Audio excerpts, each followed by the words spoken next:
कई लोग कहते हैं महाराज जी इसका मतलब निर्धन लोग कथा नहीं करा सकते। अब हम ऐसी एक जगह कथा करके आए हैं, आपको क्या बताएं। एक परिवार है, अब मैं जगह का नाम भी नहीं बोलूंगा, उनका नाम भी नहीं बताऊंगा, बस बता रहा हूं। इसी वर्ष की बात है, इसी साल की एक कथा हुई एक जगह निश्चित, तो हम वहां गए कथा करने। जैसे ही हम पहुंचे तो हमारे पंडित जी लोग सब आए। मैंने इनसे पूछी, मैंने कि वो कौन है कथा जो करा रहे हैं? तो एक आधा सा निक्कर पहने, इतनी छोटी उसकी हाइट बेचारे की, वहीं खड़ा था। बोले ये है मुख्य यजमान। अब मैं उनको देख, मैंने आप मुख्य यजमान हो? बोले हाँ। मैंने बहुत बढ़िया भैया। मैंने कहा आप क्या करते हो? तो बोले महाराज जी हम, कोई कार्य बताया उन्होंने अपना, वो करते हैं। मैंने कहा अच्छा चलो। जब उनकी व्यवस्था देखी हमने, तो ऐसे बड़े बड़े उद्योगपति भी व्यवस्था नहीं करते, नाक मुंह मोड़ते हैं, ये नहीं होगा, ये नहीं होगा, ऐसे नहीं होगा, ये होगा, हमारी तरह से होगा। महाराज जी को हमने बोला हम जैसे चाहेंगे वैसे बैठेंगे, जहां चाहेंगे वहां रहेंगे, हम जब बुलाएंगे तब आएंगे। सब लोग अपना अपना करते हैं, पर ऐसी उत्तम व्यवस्था। तो हमने संकोच में एक दिन उनसे पूछा, मैंने कहा आप एक बात बताओ, इतनी सुंदर व्यवस्था आपकी कैसे हुई? बोले महाराज जी हम आपसे बताना ही चाह रहे थे, हम पे तो श्री जी ने कृपा की, ये कथा हमको लाडली जी की आज्ञा से मिली है। मैंने कहा मतलब?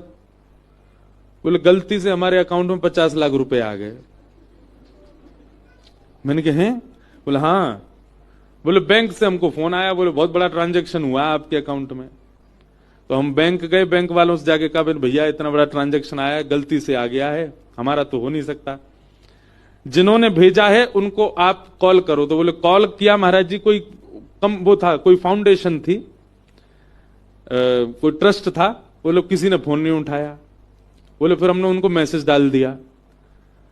तो बैंक वालों ने कहा देखिए 15 दिन में अगर इनका रिप्लाई आ जाता है और ये लोग अगर अपना पैसा वापस लेने की करते हैं जिज्ञासा तो ठीक है, नहीं तो आप बताओ। बोले नहीं तो हम कथा कराएंगे भैया, इससे और क्या है।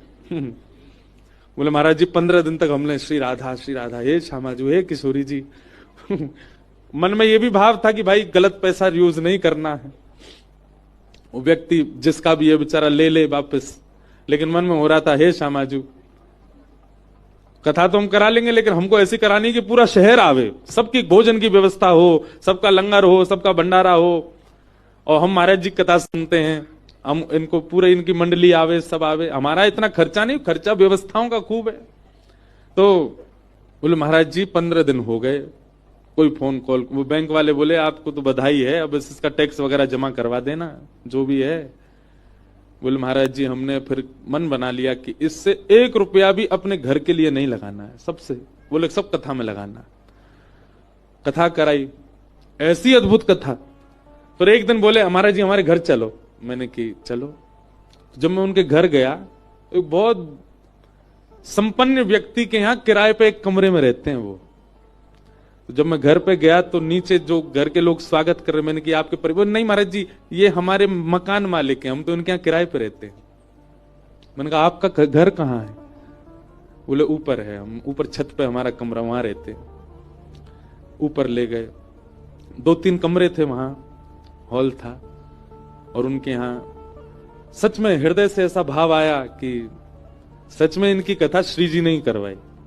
अभी भी मिलने आए, मेरे की कोई इंक्वायरी आई, बोले कोई फोन ही नहीं आया महाराज जी, ट्रस्ट वाले डाल के भूल भाल गए, कहां गए पैसा। हमको तो लग रहा है वो ट्रस्ट वस्ट भी श्री जी ने ही बनवाई होगी, और वो हमसे कथा करवानी थी उनके। अब आप आश्चर्य मानेंगे, विश्राम वाले दिन वो आए मेरे पास, बोले महाराज जी हमारे इतने पैसे अभी बच गए, उसमें से क्या करें। मैंने कहा व्यक्ति चाहता तो एक घर बना सकता था, व्यक्ति चाहता तो अपने सब कार्य पूरे कर सकता था। उनके कहीं कर्जे भी चल रहे थे, वो कर्जे भी नहीं चुकाए उन पैसों से। बोले हमारा मन है हमारे जी वृंदावन आकर के बहुत बड़ा भंडारा कर दें, वृंदावन के सब रसिक संत ब्रजवासी। मैंने करो, वृंदावन आकर के उन्होंने भंडारा किया। बड़े बड़े अरब खरबपति लोग 10-10 रुपया बांटते हैं भंडारे में भी, 500-500 रुपए बांट रहे थे सबको। 1 रुपया भी मेरे प्रयोग में नहीं रहना चाहिए, सब ठाकुर जी की सेवा। ऐसे ऐसे लोग भी हैं बहुत, हर कथा में एक अनुभव होता है। तो कृपा साध्य है कथा। आप लोग भी जपना शुरू कर दो, आपके अकाउंट में भी आ जाए गलती से।